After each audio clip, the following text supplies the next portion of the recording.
कैसे हैं आप सभी लोग। एक बार फिर से स्वागत है आपका हमारे YouTube channel study with Yogesh में।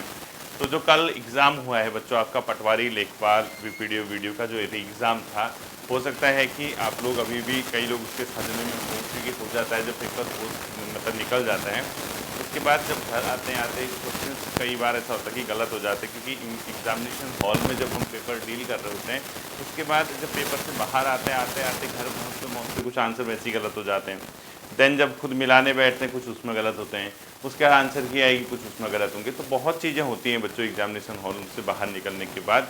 तो वो जो है बिल्कुल ये मत समझना कि आपके रास्ते बंद हो चुके हैं, क्योंकि परीक्षा होती है और उसमें उतने ही बच्चे निकल पाते हैं जितने नंबर ऑफ सीट होती हैं। और आप जानते हैं कि यहाँ पे ग्रुप सी के एग्ज़ाम्स के लिए कितना ज़्यादा कंपटीशन है, इतना बड़ा मास यहाँ पे एग्ज़ाम में मतलब पार्टिसिपेट करता है, लेकिन निकलते वही है बच्चों, लिमिटेड ही लोग निकलते हैं हर एग्ज़ाम में।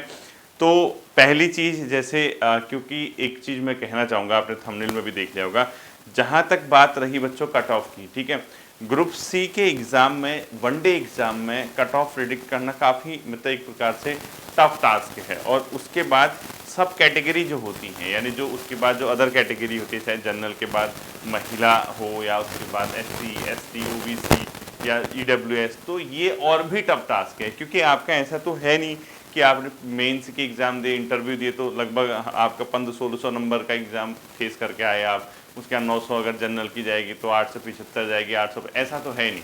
अंतर रहता है 1 नंबर, 2 नंबर, 2.5, 3, 4, 4.5, 5 नंबर के अंदर या 6 नंबर के अंदर आपकी कट ऑफ बंद हो जाती है। आप सभी जानते हैं बच्चों। हाँ, होगा तो होगा अधिकतम 7-8 नंबर किसी एक ऐसी कैटेगरी में हो सकता है जिसमें कम बच्चे होते हैं, जैसे आप ऑर्फन वाला जो केस है या कुछ इस टाइप का। अदरवाइज अगर आप अनुमानित लगाओगे कि कट ऑफ कितनी जाएगी, बहुत मुश्किल होता है बच्चों। लेकिन फिर भी एक चीज़ मैं कहना चाहूँगा, अगर आपने पेपर देखा होगा तो बहुत इतनी जल्दी आप ये नहीं कह सकते कि पेपर बहुत आसान था।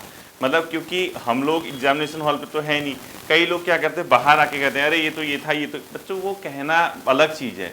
परीक्षा हॉल में अगर आप जो बैठता है, वो जो दबाव होता है वो वही जानता है, क्योंकि बाहर वाले को तो क्या है, टेंशन फ्री रहना है।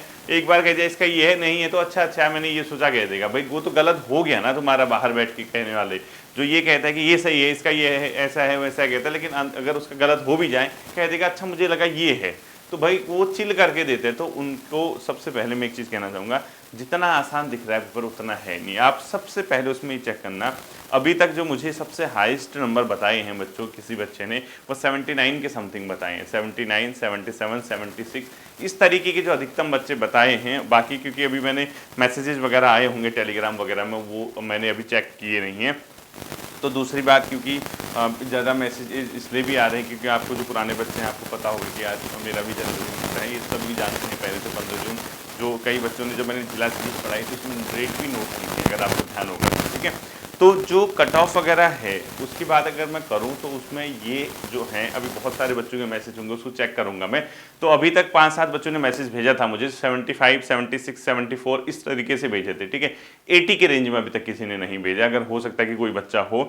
मैंने जो पेपर पूरा चेक कर लिया था बच्चों कल शाम बैठ के, उसमें मैंने ये देखा, अगर आप टोटल देखेंगे कुल क्वेश्चन 15 से 20 ऐसे हैं उत्तराखंड और GS के सेक्शन में, जिसमें आपको थोड़ा सा सोचना पड़ रहा, ठीक है। यानी इसमें भी 15 से 20 क्वेश्चन ऐसे हैं, 7-8 क्वेश्चन तो बन जाएंगे, लेकिन उसके बाद जो 8-10 क्वेश्चन बचे हुए हैं उसमें पेन लगाने में हालत खराब होनी है, ठीक है। ये वाले रीजनिंग में मैंने देखा क्वेश्चन ईजी है लेकिन टाइम टेकिंग है, यानी 3 से 4 क्वेश्चन तो उसमें ऐसे हैं जो काफ़ी ज़्यादा लेंदी और टाइम टेकिंग हो रहे हैं, यानी वो इतनी ईजिली नहीं बनेंगे। बाकी हो सकता है 5-6 क्वेश्चन आपके बन गए।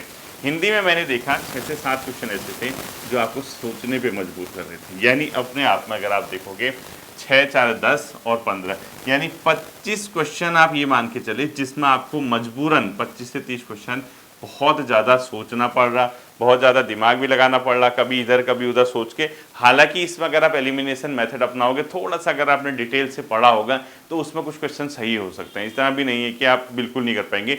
तो ओवरऑल मिला के अगर आप देखोगे 70 नंबर का पेपर ऐसा था। अब ऐसा तो है नहीं कि जो 100% एक्यूरेसी 70 क्वेश्चन पे होगी। जो पेपर आप कर सकते थे, और हमेशा ये माना जाता है बच्चों की जो 70 नंबर हैं जो कर सकते थे, 8-10 नंबर गलत होते हैं, तो 60 नंबर के आसपास आपका क्या था बच्चों, पेपर इजीली आप बहुत आसानी से उसको डील कर सकते थे। वो उनके लिए बोल रहा हूँ मैं जो ठीक ठाक मेहनत करके जा रहे हैं, मेहनत तो सभी कर रहे हैं, अर्थात जो लगभग ये मान के चल रहे हैं कि हमने किसी भी हाल में निकालना है, जिनको अनुभव भी है, जो लंबे समय से तैयारी भी कर रहे हैं, जो सही तरीके से पढ़ रहे हैं। अब मैं उन बच्चों की बात कर ही नहीं रहा जिनके टोटली नंबर 29 आ रहे हैं, ठीक है, वो तो बस टाइम पास करने जाते हैं, गोले लगाने हैं तो लगाने हैं। वो भीड़ बहुत होता है बच्चों, कंपटीशन आपको पता है 4-5% लोगों के बीच होता है। अगर आप 100 परीक्षार्थी परीक्षा में बैठ रहे हैं तो 5 बच्चे ऐसे होंगे जिनके साथ आपको फाइट करनी है, बाकी 95 जो होते हैं भीड़ तंत्र का हिस्सा होती है, उनको बहुत ज़्यादा ऐसा नहीं रहता। वो जाते हैं पेपर गोले लगा के आते हैं, कोई कहीं होता, कोई कहीं होता, कोई अपनी जॉब कर रहा होता, किसी की तैयारी नहीं हो पाती, कई पारिवारिक कंडीशंस होती हैं, तो ये सब मिला के तो 60 नंबर का पेपर आप देखोगे तो 70 तो क्वेश्चन बन ही रहे थे बच्चों। 60 नंबर का पेपर आप देखोगे ये ऑलमोस्ट बनने चाहिए बच्चों। मतलब मुझे ये लगता है कि 60 नंबर से अगर आप कम ला रहे हो तो आपको एक बार अपना पुनः परीक्षण करने की आवश्यकता है, ठीक है। इसके बाद मैंने क्या कहा, जो ये 25 नंबर हैं, यानी जो ये 25 नंबर है, इस 25 नंबर में आपको सोचना पड़ रहा था। अब ये 25 नंबर जो बचे हैं ये किसके सही हुए, कौन से क्वेश्चन, जैसे आप वो देहरादून जिले वाला क्वेश्चन है एक, उसमें आपको सोचना पड़ेगा। लेनिन वाला क्वेश्चन आया था जिसमें आपको अप्रैल थीसिस वाला, उसमें सोचना पड़ेगा। कई लोगों का वो भी गलत हो गया होगा, कौन, हरिसेन क्या थे, हरिसेन बच्चों, कई बच्चे पूछ भी रहे थे संधि विग्रह वाला, ठीक है, अपने आप में जो संधि विग्रह होता था ना, संधि विग्रह करता जिसको बोलते थे समुद्रगुप्त के, वो थे। कई लोग उसको धर्म वाला मान के चल रहे हैं, तो वो बेसिक क्वेश्चन ऐसे होते हैं, कई बार हमारा दिमाग काम नहीं करता तो वो थोड़ा सा डिटेल से पढ़ना पड़ता है, ठीक है, डीप स्टडी करोगे तो आपको मिल जाएगा। तो आप अगर इस तरीके के क्वेश्चन देखोगे उसमें आपको वास्तव में थोड़ी सी थिंकिंग थी या आपको नीड था वो करने का। अब इसमें से अगर आप बताओ 25 में से अगर आप 12 से 15 या 15 से 17 इस तरीके से क्वेश्चन सही करे आते हैं, ये मैं ये नहीं कह रहा हूँ कि बिल्कुल नहीं आएंगे आपको, मैंने क्या कहा, आपको ये सोचना पड़ेगा। इसमें ऐसा नहीं कि आप नहीं कर सकते हो, आपको टाइम टेकिंग था। और ये क्वेश्चन जो मैंने बताए वो इजीली बनने वाले हैं, 60 नंबर तो बहुत इजीली बन रहे थे। आप कोई भी अगर आप जो थोड़ा सा पढ़ने वाला होगा, मुझे लगता है कि ऑलमोस्ट 60 से ऊपर मार्क्स होंगे अधिकांश बच्चों के, ठीक है। और जो अंतिम जो ये नंबर हैं बच्चों, यही सबसे टफ थे। तो अगर आप मान के चलिए जो ठीक ठाक हैं, अगर उनके नंबर देखेंगे 12/15, यानी कितना बन रहा, 75/75, यानी 72 से 75, यानी कहीं ना कहीं इसके अंतिम जो कट ऑफ जाने की संभावना है बच्चों 74, 73 पॉइंट कुछ, 72 पॉइंट कुछ, और हो सकता है कि मैक्सिमम जो चले जाए आपकी 75, इससे ऊपर नहीं जाएगी, ठीक है, क्योंकि लगता आसान है। तो आप 72, 73, 74 यानी 74, 73 इस रेंज में अगर आप हैं तो मुझे व्यक्तिगत तौर पे लगता है कि बच्चों आपका नंबर पढ़ना चाहिए, ठीक है। 72, 73 की रेंज में अगर आप पहुंच रहे हैं, क्योंकि ऐसा नहीं कि लिमिटेड बच्चों ने पेपर दिए हैं, एक बहुत बड़ा आप क्या करते हैं समूह जो होता है बच्चों का, एक बहुत बड़ा ग्रुप एग्जाम देता है, इसमें बहुत नंबर ऑफ कैंडिडेट्स इसमें होते हैं। हम लोग 5-7 बच्चों को देख के ये नहीं कह सकते कट ऑफ 60 जाएगी 65 जाएगी, बहुत बड़ा मास होता है बच्चों। ह्यूमन एरर भी बच्चे इसमें करते हैं, कई त्रुटियां उनसे होती हैं, जल्दबाजी में क्वेश्चन गलत कर आते हैं। तो अगर आप 73, 72 इस तरीके से कट ऑफ में अगर आप आते हैं तो मुझे व्यक्तिगत तौर पर, क्योंकि मैंने पहले कहा कि मैंने जो प्रिडिक्शन की है, मैंने कुछ अनुमान लगाए हैं क्वेश्चंस को देख के, तब मैं कह रहा, अब मैं ये नहीं कह सकता कि इतनी कट ऑफ जाएगी, हो सकता है 70 में कट ऑफ आ जाए, हो सकता है 69 कट ऑफ चले जाए, 68 कट ऑफ चले जाए, वो तो बात की बात है बच्चों। मैं सिर्फ इस आधार पे कह रहा हूँ क्योंकि जो पेपर है, पेपर से जो आप जो हार्ड क्वेश्चन है उसको हटा दीजिए, जो ऑलमोस्ट सही होने चाहिए उसको रखिए, क्योंकि आप 10, 15, 20, 25, 30 लोगों को जानते होंगे, लेकिन पेपर कितने लोगों ने दिया आप खुद जानते हैं। इसमें कई ऐसे बच्चे होंगे जिनका नाम ही पता नहीं होगा आपको, जिनके बारे में सुना भी नहीं होगा आपके। रिजल्ट में भी ऐसा होता है, कई जगह अलग अलग जगह से छात्र निकल जाते हैं, फिर पता चलता है कि यार इनके कहाँ से नंबर आ गए, क्योंकि पेपर इतना भी टफ नहीं था और वो डायरेक्ट ऐसा भी नहीं था कि बहुत आसान था, कन्फ्यूजिंग पेपर था बच्चों। थोड़ा सा पेपर अच्छा उसने बनाया था, उत्तराखंड उसमें बहुत ज़्यादा हार्ड नहीं पूछी थी, उसमें बहुत बेसिक क्वेश्चन भी थे। तो मुझे लगता है कि कहीं ना कहीं कट ऑफ आपकी 72 से 75 या 74 के आसपास रहने की संभावना है, इतने के आसपास मैं कह सकता हूँ ये जनरल बॉय की है, ठीक है। हो सकता है 75 भी चले जाए, एक आध नंबर ऊपर चले जाए, हो सकता है कि 71 भी आ जाए, ऐसा नहीं कि जो मैंने बोल दिया ठीक कट ऑफ रहेगी, ठीक है। अब आप कहोगे सर कैटेगरी वाइज बता दी, कैटेगरी वाइज मुझको बताना बहुत टफ है, क्योंकि आपको क्या करना पड़ेगा, जैसे आप जिस कैटेगरी में हैं पुराने रिजल्ट देखिए उसमें कितना आपका गैप आता है। जैसे EWS है, EWS भी कहीं यहीं होगा 73, 72, 73, 74, OBC है वो भी कहीं यहाँ होगा। उसके बाद महिलाएं हैं, महिला थोड़ा सा नीचे 71, 72 की रेंज में होंगी। SC ST की कट ऑफ हो सकता है कि 68, 67 पॉइंट कुछ या 69 इसके रेंज में हो सकती है। SC महिलाएं हो सकता है आपकी 66, 67 या 65 की रेंज में हो, कहीं ना कहीं आप इस रेंज के आसपास पहुंच सकते हैं बच्चों।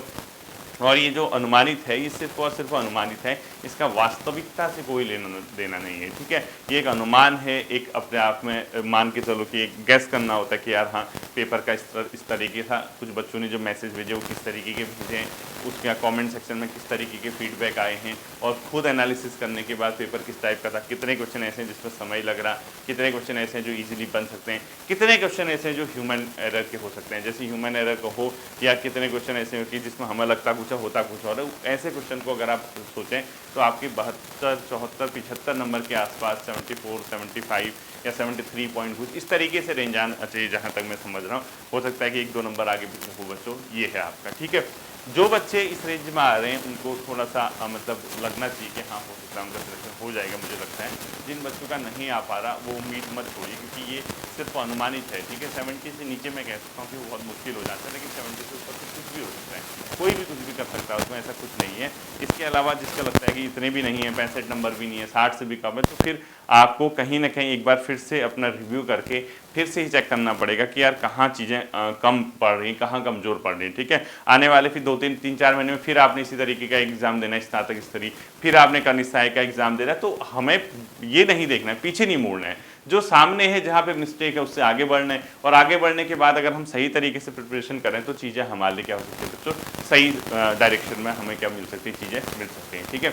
तो बच्चों ये था ओवरऑल एक जस्ट एक अनुमानित कट ऑफ मैंने आपको बताई, जो एक अनुमान था कि हाँ इस रेंज में रह सकती है। बाकी सब क्या है अपने आप में वो है क्या, मतलब एक जो मान के चले आपको परेशान करने की कोई रणनीति नहीं है। इसके अलावा जो नई चीज़ें होंगी आने वाले समय में वो देखेंगे। कल मैं आपको जो वीडियो दूंगा बच्चों, वहाँ से मैं आपको बताऊंगा कि आपके विकल्प क्या क्या हैं, आप अब कहाँ से शुरू कीजिए, क्या पढ़ना है, कौन से एग्जाम की प्रिपरेशन करनी है, प्रॉपर एक वो तरीके से प्रॉपर चैनल से मैं आपको बता दूंगा कि कौन सी किताबों को लीजिए, आप किस तरीके से स्टडी करनी है, क्या क्या आपके पास विकल्प है आगे आने वाले एग्जाम में, वो आप वीडियो जरूर देखिएगा। उसके बाद रणनीति बनाइए। बाकी सबकी अपनी अपनी इच्छाएँ हैं, कौन क्या करना चाहता है, पढ़ना है नहीं पढ़ना है, कई तरीके के विकल्प होते हैं, लेकिन मुझे लगता है कि इस साल आपको समय देना चाहिए, ठीक है। आई होप कि ये बातें आपको समझ आई। फिर मिलता है अगले सेशन का, अपना ध्यान रखिएगा। Thank you.